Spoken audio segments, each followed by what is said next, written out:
Well, thank you everyone for joining us for the latest in the Millennial Insight series.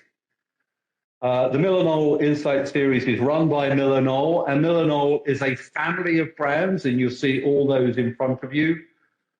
All of our brands manufacture products for places where people live, where they learn, where they get healed, and where they work. And today, where they work is going to feature in the talk. I am really pleased to welcome Dr. Sally Augustin to the webinar, and she's actually with me in person. We just have to be in two different rooms in the same building. The technology works better that way, we found out after this morning. And Dr. Sally is an environmental psychologist, and we'll give a little bit of background on her, and she will give you a little bit of background and a summary of what the talk is. Use the chat box to ask any questions. Looking forward to a great session. Sally, over to you. Well, thank you, Mark. Today we're going to spend our time together talking about places where people are more likely to think creatively, which is a topic that neuroscientists have very, very thoroughly, intensively investigated over the years. Before we get going, I'll spend a couple of minutes here giving you an idea who I am, because that will give you a context for what I have to say.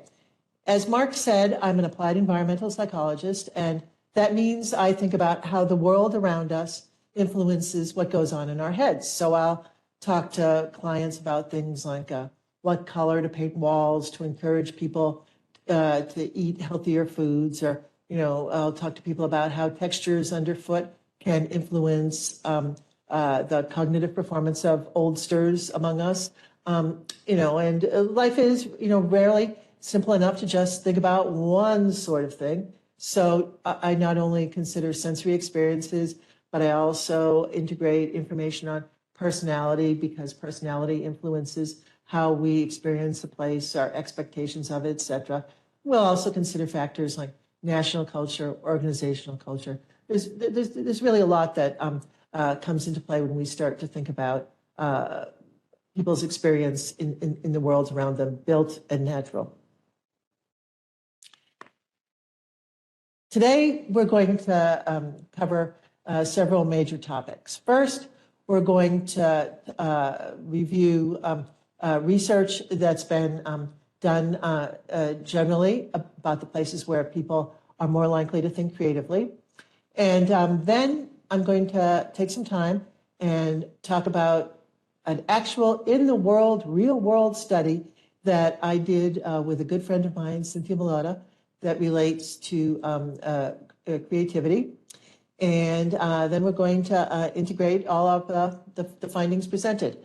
But before we get going, I think it's really important to make the point that there's no magic paint color here or color of light or something like that.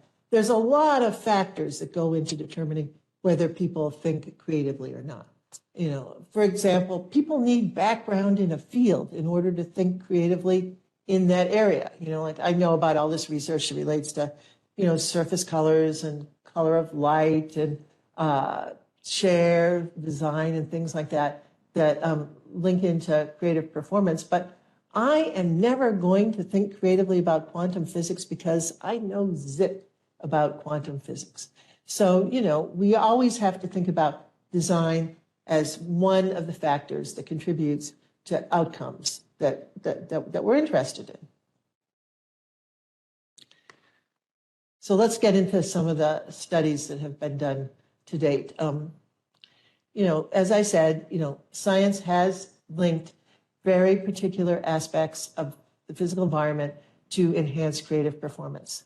Often these studies look at one factor at a time, and often they're done in a lab, but neither of those statements are universally true. There are a few studies that look at several factors and a few studies that have been done outside the lab.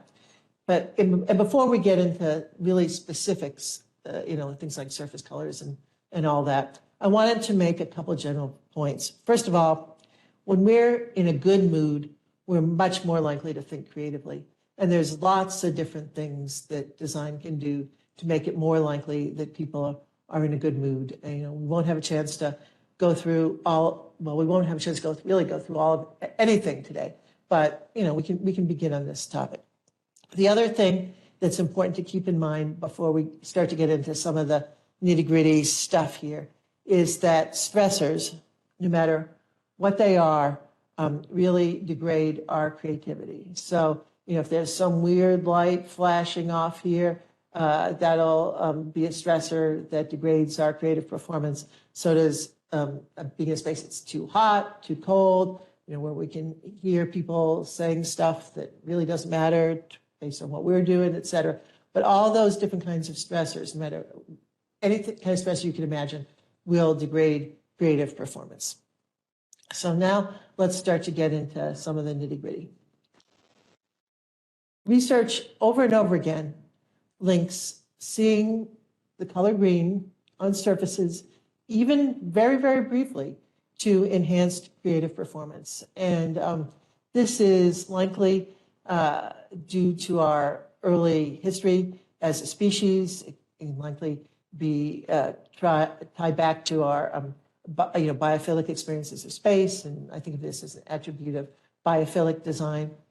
But the question that I get asked most often when someone on an airplane or whatever figures out what I do is, what color should I paint my home office?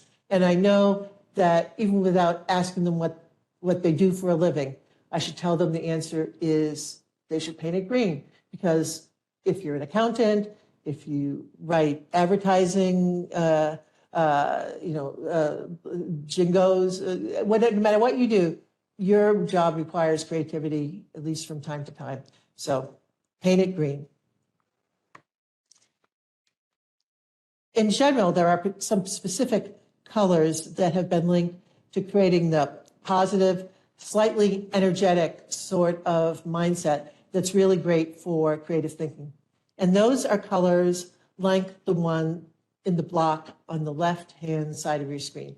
That's a color that's not too saturated, but relatively light. Looking at that sort of color is likely to create, as I said, a positive, slightly energized, slightly energetic feeling state that will support creative performance. The Kelly green, or the saturated darker green that's on the right-hand side of your screen, that'll be great for getting you to walk down a hall faster, to load your laundry into a washing machine faster. It'll be very energizing for you, but it won't have the same sort of support for creative performance. It won't create quite the same mood that the one on the left will. And spaces that support creative performance are not cluttered. And in the psych biz, we say this means that they have moderate visual complexity. And again, this probably ties back to biophilic design in our early days as a species, because when a space it doesn't have so much going on visually, it's easier to do things like spot some approaching danger, like a tiger or something that might be coming forward. So in general, we can think about moderate visual complexity as our goal when we're creating places for people to think creatively.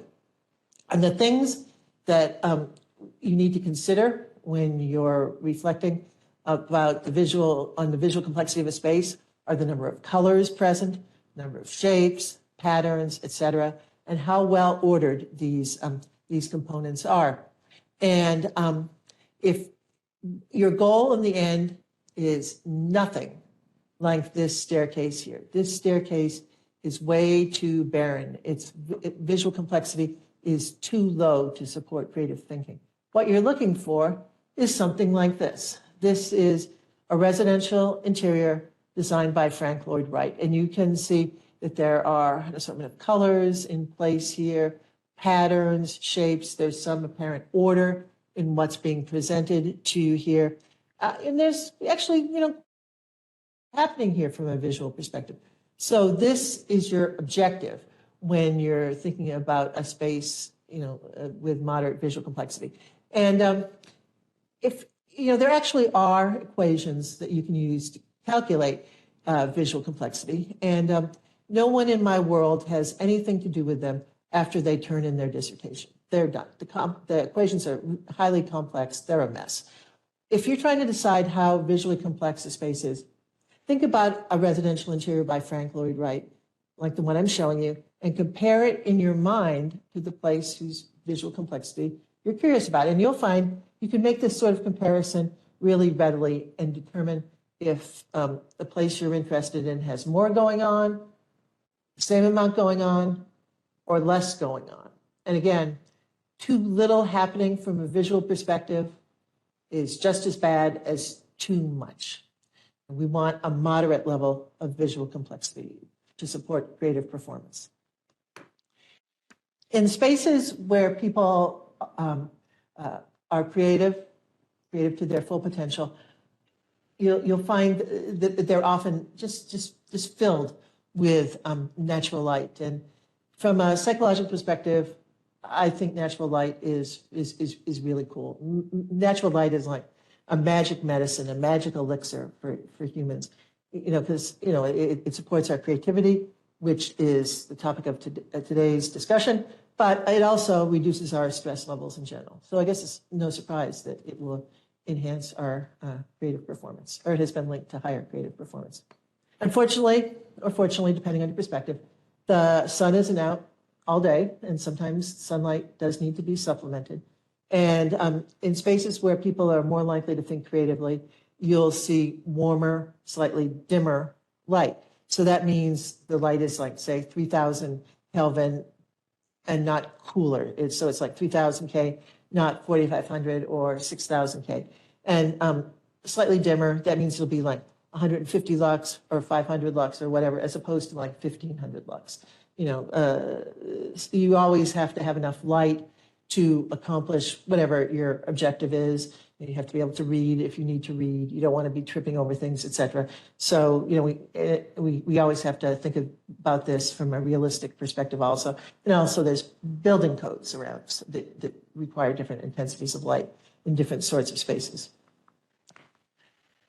In places where people are more likely to think creatively, you'll also find lots of curving elements in 2 or 3 dimensions. And the study that originally identified this effect actually was done in makerspaces.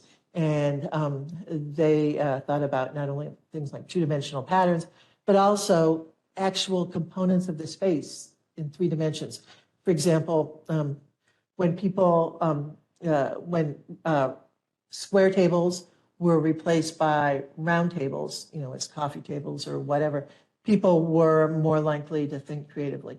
So they found this, in all the different components of the space. As there were more curved ones, there was more creativity. Spaces where people are apt to think more creatively are biophilically designed. And we've talked about already some elements of space that we could think of as biophilic. I've identified some of them. But just in general, study after study shows that when people are in a biophilic space, biophysically designed space, they'll think more creatively.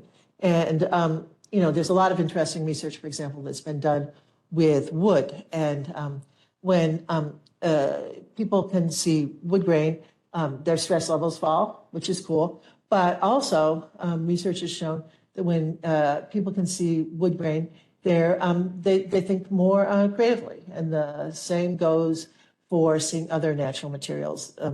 They're biophilic, they reduce stress, and they've been linked to enhanced creativity. And while we're talking about biophilic elements of spaces, we do have to call out particularly having plants present, green leafy plants. Study after study again has shown that when people see green leafy plants, they're mentally refreshed, their stress levels fall, and surprise, surprise, they think are apt to be thinking more creatively. And I am saying green leafy intentionally here. Cactuses can be cool. If you raise cactuses as a hobby, good for you. But to get the biggest sort of bang for your plant buck, you want to be using green leafy plants, such as the ones shown in the background in this picture, and not the sort of spiky cactusy ones shown in the forefront of the picture. And people see nature views either, live, say through a window, or in art, say in a photograph. And that photograph can be still or moving like a video, whatever. If you get a nature view, you're likely to think more creatively. And, art in general comes into play here. So, you have to think more creatively if you're looking at, say, printed images of nature, but other kinds of art as well will also boost your creativity. It's almost like looking at art gives us a jumping off point, sort of reminds us about the potential to think creatively. And before we go on, I want to explain what not tested means on this slide. Cynthia Mulata and I, when we were putting our study together, we needed to focus on particular aspects of the environment in terms of, their link to creativity. And we couldn't investigate all of the ones that researchers have identified. So as the slides move forward, if one of them says not tested, that means that Cynthia Mulata and I didn't investigate it specifically in the context of places where people were more likely to think creatively, just because we couldn't, consider everything as we move forward. Now, we need to always keep in mind that we have more than just eyes that we use to pull in information through the world around us. We also have ears, we smell things, etc. And all of these different sorts of sensory experiences can contribute to thinking creatively or not. So for no particular reason, let's go to ears first. When the place that we are sounds like a meadow on a lovely spring day, we get into a mindset that is conducive to creative thinking. So, I can't imagine anybody out there, well, I hope everybody out there has been in a meadow on a lovely spring day.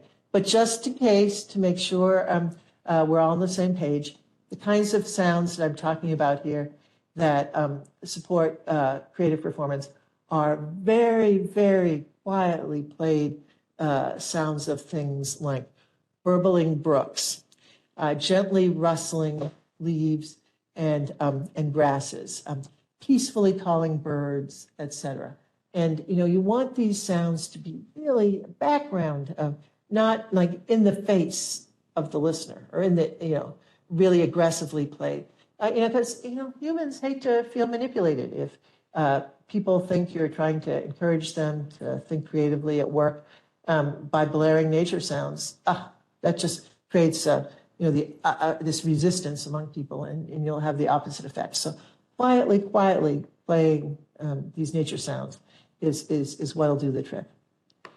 And when we're talking about sense, you want the smells that you introduce, again, to be very, very subtle. And there's a whole protocol for determining how much scent to add to a space. So, for example, you add a small amount of scent to a space.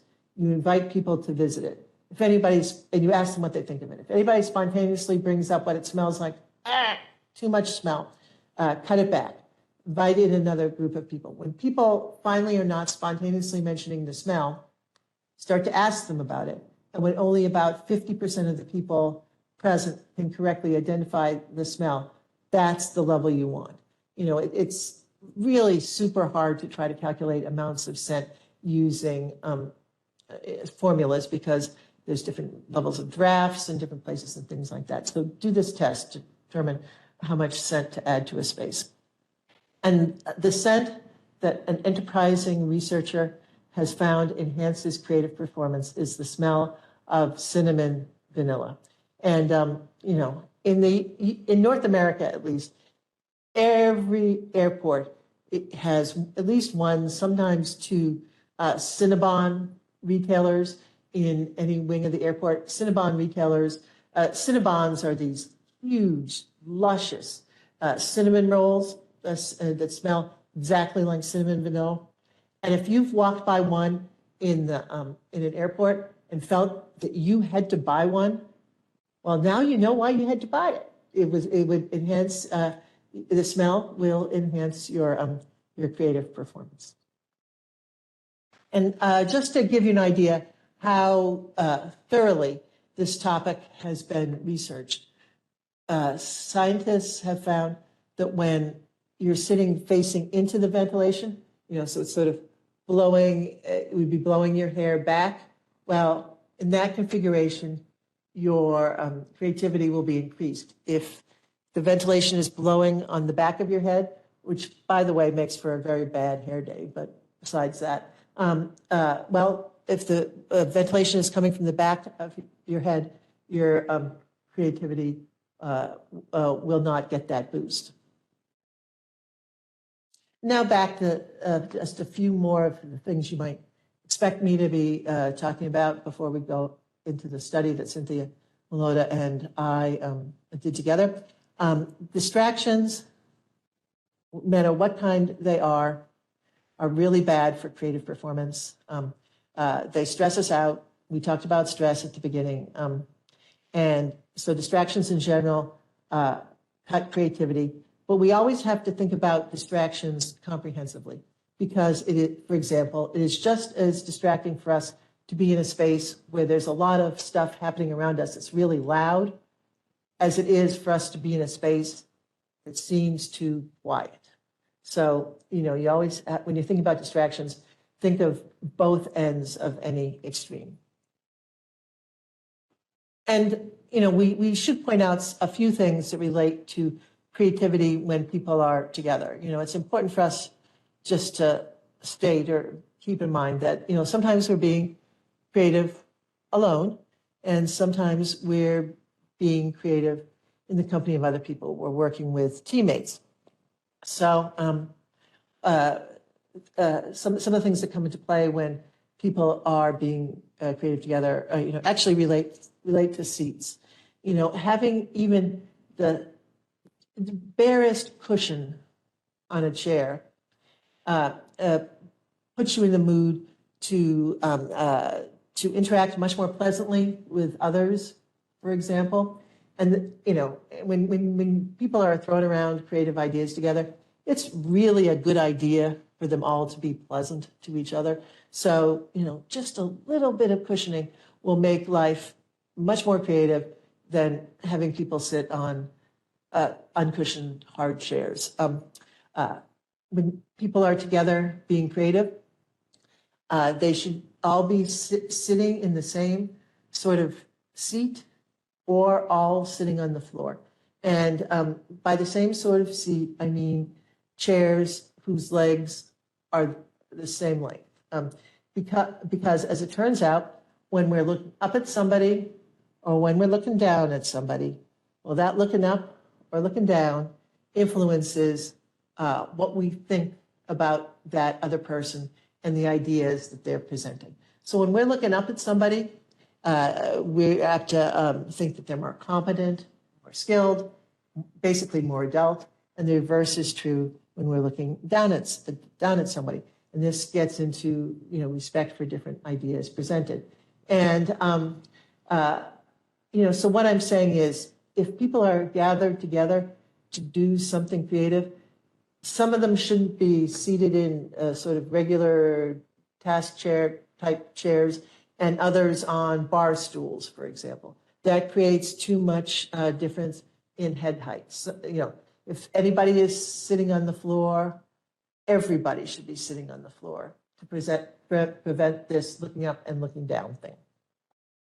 And an enterprising researcher has learned that when we're reclined, For example, like sitting in an Eames chair, we're much more creative than when we're just sitting in a more conventional seat. And as sort of a bonus here, when we're reclined a little bit, we react more calmly when people do things that stress us out. So, I've been saying for a while that I think every person living with a teenager probably needs a recliner. You wonder why there was a recliner in your parents' living room. That's when they sat there, they didn't want to kill you. So I think every family needs at least one, every family with teenagers needs at least one recliner. Groups and individuals, both actually, are more creative when they have privacy, when they can personalize the spaces where they are. Privacy and personalizing are really just psychological fundamental for well-being, whether you're talking about a group or individuals.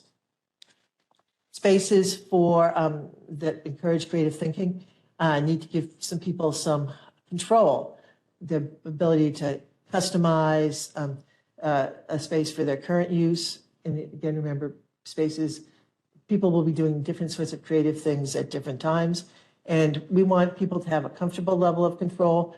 That means that you don't want them to be overwhelmed by choices. So in a conference room like the one I'm in today in London, you with the lights, you want, say, 4, 5, 6, whatever presets of lights, buttons that people can push for different sorts of probably uses of the room. Like the button to push when people are having a birthday party in the room, the button to push that affects light, color, and intensity, the button to push when people are trying to think creatively to solve a authority problem, etc. You don't want 2 dials that people can change through a myriad of settings. That's overwhelming. That stresses us out. We've covered stress and creativity already. Another thing to think about if you're developing a space to encourage people to think creatively is it really needs to be well proportioned. For example, the ceiling should be 10 feet tall or so. And really, you're talking about a place that's appropriately spacious. Not too big, not too small, but crowding is a really significant stressor that will severely degrade creative thinking. Now, we've all heard that anecdotes about some writer, whatever, it's always Proust or somebody like that you haven't really ever read. Anyway, writers who get blocked going for walks. Well, as it turns out, going for a walk really does improve your creative performance. So we can think about creating places to walk, both indoors and outside when we're developing campuses, or even if you're just working on one floor or whatever. You have one route that's a little more circuitous that gets people from one end of the floor to the other. People can walk along it, and that will spur creative thinking, particularly if they can see outside, et cetera, thinking back to some of the things we've already talked about. And, if looking outside is good, you can be assured that actually getting out there is even better in terms of creative performance. And the nitty-gritty of what we're talking about is really aligning a space with the remember, this can be different at different times. And we also need to provide people with alternative spaces for the task at hand, because sometimes people are more creative if they just get up from where they're sitting and move to another space, really very similar to the space they were just sitting in. Just moving along, it can be enough to boost creative performance. And we alluded to this need to support mental refreshment earlier, but I wanted to reiterate that because it's just so important. Thinking creatively is really mentally exhausting. So we need to make sure that in any space that supports creative thinking, people can see nature, in art, outside, etc., see plants, hear nature sounds, see natural materials and light, etc. We have to help people refresh after we've worn their heads out, having them do creative thinking. A space that has something awesome in it is a space where people are more likely to think creatively, and we can be odd in a number of different ways through materials, through materials, workmanship, etc. And I want to make the point that, not every space can do all the things I've listed here, like not every space for creative thinking can have something awesome in it, etc. But the more of these factors you can introduce into a space, the more likely it is that people will think creatively there. To boost creativity, it's great if a space can communicate non-verbally, that creativity is prized. For example, a space at a firm that's labeled, something like some name that indicates it's important, and a space for creativity will encourage people to think more creatively when they're in the area. The name that would do this would be different for different firms, but the brainstorming corner, is pretty plebeian, but build on that to create an impression that the space is valued. And getting back to what we were talking about originally, really a space that enhances creative performance is a space that makes us feel good. And to give you an idea how some of these things can come together, this is actually a space in my home, and you can see that there's plants. There's actually a view outside of nature. The curtains are pulled so the picture can be taken, but there's a curvilinear pattern in the curtains, in the furniture, natural materials, etc. So there's all sorts of ways you can integrate this material to make it more likely that people will think creatively. Now, I wanted to very briefly talk about again, as I mentioned, the study that Cynthia Mulata and I did. We were sitting around one day and we realized that all these factors that I was just talking about that relate to creativity, well, most of them had been tested one by one in labs, et cetera. And we were interested in seeing how everything might come together out there in the scary, scary real world. So we put together a project. So we could investigate multiple factors at the same time. And just before I get into the details of what we did do, we originally planned to do a different version of this, actually in employers' offices, but COVID struck and everybody had to change all their different research plans. So anyway, what we did is we had people take a 10-minute survey. And first, we had them take an instantaneous test of creativity. So we had a score at that exact moment about how creative these people were thinking. And then we asked them questions about where they took the test. So, can you see this? Can you see that? Is this part of the space, et cetera? So this was our basic plan. And if you reflect back on some of the topics we talked about, you can see that we had to be sort of clever with some of our questions, like to get at ideas of relative number of curving or straight elements in a room. I asked, Cynthia and I asked people to think about making a line drawing of the place they were in and asked if it would have more curving or straight lines. When we were asking people about visual complexity, that was really hard because you can't really just say, oh, visually complex is the space that you're in. So I put together a question with Cynthia where we asked people to compare the room they were in to a 6-foot Christmas tree. And we asked, if the room you were in was a 6-foot Christmas tree, would there be 12 round ornaments on it, round ball ornaments on it, 36 or over 100? We had to ask people about color of light. So we asked them, is the light more like warm light from a campfire or cool light like moonlight? Anyway, so we asked these questions and then we actually tested them. We had people first talk through with us how they were interpreting the questions we were asking. And then we started to look at the data. We asked people to rate places that we knew, and we found out these questions actually did work out pretty well. We got back 70 surveys, which we were pretty pleased with. And we compared the physical environments in which people got higher scores and lower scores. And we found out some expected results. We found that people were, when we asked people in the real world who were doing an instantaneous test of creativity, who got good scores, what this, or asked people, we had them do the test, we found that the people who got good scores could see plants, wood grain, natural lighting was possible. They heard nature sounds as they were working. They were seeing those unsaturated but light surface colors that I mentioned earlier. They had a comfortable level of control over their environment. The space had polished ceilings, and they perceived that the space would support the mental work.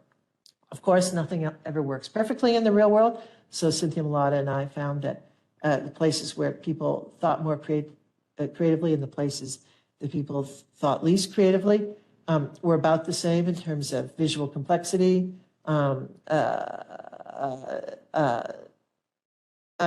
Everybody could see a window from where they worked, so presence of windows didn't distinguish these two sorts of spaces. And we had used sit-stand desks as a proxy for movement, and the same percent of people had sit-stand desks, whether they scored well or poorly on the creativity test. We unexpectedly found out that the lower scores actually had better nature views than the higher scores. We couldn't confirm the link between green and creativity, the color green and creativity in the real world. And high scores also tended to experience cooler light than the low scores, and they also said that they were more distracted, which was interesting. And I think that designers can use the body of research that I've talked about and the findings from the study that Cynthia Mulata and I did to not only create places for clients that they're working with, but also to jumpstart their own creativity. And Cynthia Mulata and I are always interested in gathering more information. So if you might have access to a population to which we can distribute our survey, it would be great for you to be in touch. But I think this is a really cool topic, and I love to talk about it with people. So so be in touch anyway. I would love to give you exchange ideas with you about places where people are more likely to think creatively. And Mark, I think it might be about time for questions. Who have we heard from? Indeed it is, and we have quite a few. And thank you again for a fantastic session. I will go through them to let everyone know. We will be forwarding some links afterwards, and there will be a recording available if you want to share it with anyone. But Laura asked this question: does neurodiversity affect people's response to color? E.g., some may feel energized by the Kerry green, but others might find it too intense. I think that there are effects of neurodiversity on the experience of space. But when we're talking about color, that ties into something much more fundamental in us at the core of how we process visual information. So people who see that unsaturated, relatively light, sort of sagey green that I was showing you at the beginning would be likely to think more creatively, regardless of whether they're autistic, have ADHD, etc. Great, thank you. A couple of questions about lighting. Interested in your thoughts on daylight bulbs, SAD lamps and creativity, and also should lighting be adjustable to impact the particular work activity, focused work versus collaborative work? Oh yeah, sure. Actually, it's interesting that you mentioned the training the light on the work activity, because that actually is very important with people with ADHD. It may sound trite, but actually doing something literally or figuratively, like focusing a spotlight on what they should be doing, is something that helps their performance in general. And when I'm thinking about support for natural light if natural light isn't available. I'm very interested in people using the sort of circadian lighting systems that are available out there.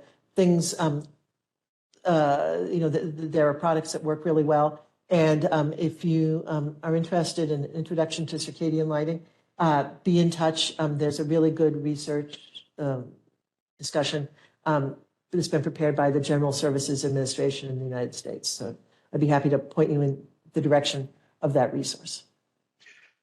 Thank you. A question was asked is how do these studies measure creativity? And another question, how are we defining creativity? Right. Well, I think the idea of the question of how people are measuring creativity is really important. And the careful listener will have noticed that when I was talking about the test of creativity that Cynthia and I used, it was instantaneous test of creativity.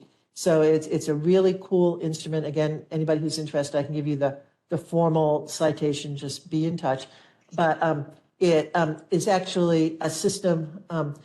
People answer questions that relate to analogies, and it's a good test because it can be sort of machine scored. You know, a lot of the tests of creativity that are out there are things that require expert judgment.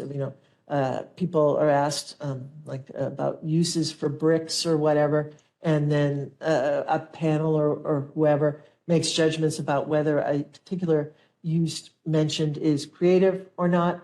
And that can get really very cumbersome to implement, to use. So I'm all for things such as the instantaneous test of creativity that Cynthia Malata and I used. Thank you. Question about sound. Does using generated white noise suffice for the sound good desired effect? White noise has advantages in terms of sound masking and things like that. And so white noise can help you eliminate the distraction of hearing somebody relatively nearby talking about something that doesn't matter at all to you, for example. But if we're talking about soundscaping that directly and significantly enhances creative performance, you'd want to go with the sort of nature sounds that I was talking about. And nature soundscapes are readily applicable. You can get some for free just by Googling something similar to nature soundscapes, or you can purchase them if you choose.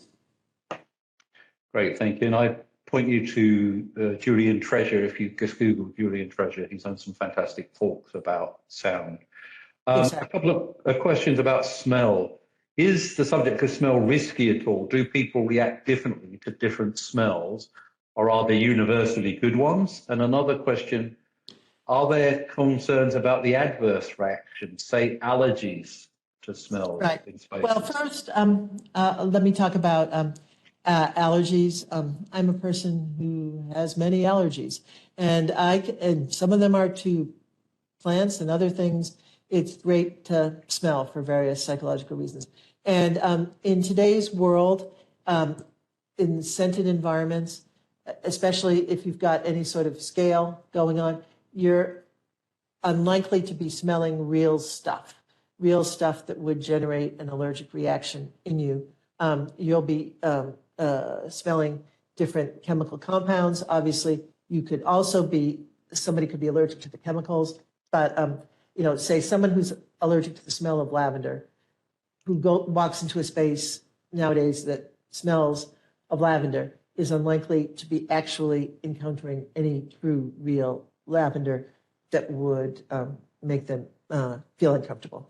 And their smells are really interesting because there are some that seem to be more universal, if you will, and some that seem more culture specific. And the cinnamon vanilla stuff that I mentioned seems to be universal. Obviously, just you got to be real. There could be some, indigenous group in Borneo that would have a totally different reaction to cinnamon vanilla But among the people that have, been parts of studies, et cetera, we see this effect. You're apt to, however, have a lot of variation in responses to smells that relate to food, mainly because, or often because, food can be a comfort to people. So the smell of something that maybe my grandmother used to cook that I found wonderful and have all sorts of tremendous memories, like from Christmas time or whatever, linked to, well, that smell might be just terrible to somebody who grew up in Malaysia or some culture that's really different, or vice versa. But there are some definite smell universals, and unfortunately, we won't really have a chance to get into too many of them today. But often, like floral scents are generally positively received worldwide, et cetera. There are some generalities. Great. Thank you. From Dan here, I read that doing mindless physical activity can stimulate creative thinking, walking, taking a shower, riding a stationary bike in the gym. Does your research support this view, or are you aware of any research? Yeah, I mean, there is research definitely that relates to mind wandering, and mind wandering can support creative performance. I was thinking when we were speaking today, primarily in terms of things you could do in a workplace, things you could design in that might make creative thinking more likely. So that's what I was thinking about, walking and things like that. But in general, it's definitely true that having your mind wander a little bit can encourage you to think more creatively. Great, thank you very much. I have a question. This is from. Oh, no questions for Mark. No questions for Mark. What have you got against cacti? Cacti are pointy and spiky, and humans have a much more positive response to things that are flowing and gentle and curvy. So, if you can show me a nice cacti that doesn't have anything pointy on it, that has some curving branches that come out, some leaves that are roundish, then I can go for a cactus. But I've never seen a cactus like that. So. Well, great. Well, thank you very much. Thank you for having me. It's been a fantastic session. As you leave today, you will be taken to a website. If you could just give us your feedback, that would be great.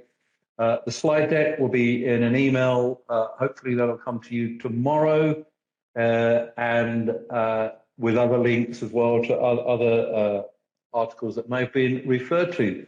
So thank you very much for your time, everyone. And Dr. Sally Augustin, thank you very much again for a fantastic talk. Well, thank you for inviting me, Mark, and I hope everybody has been able to pull something useful out of our talk.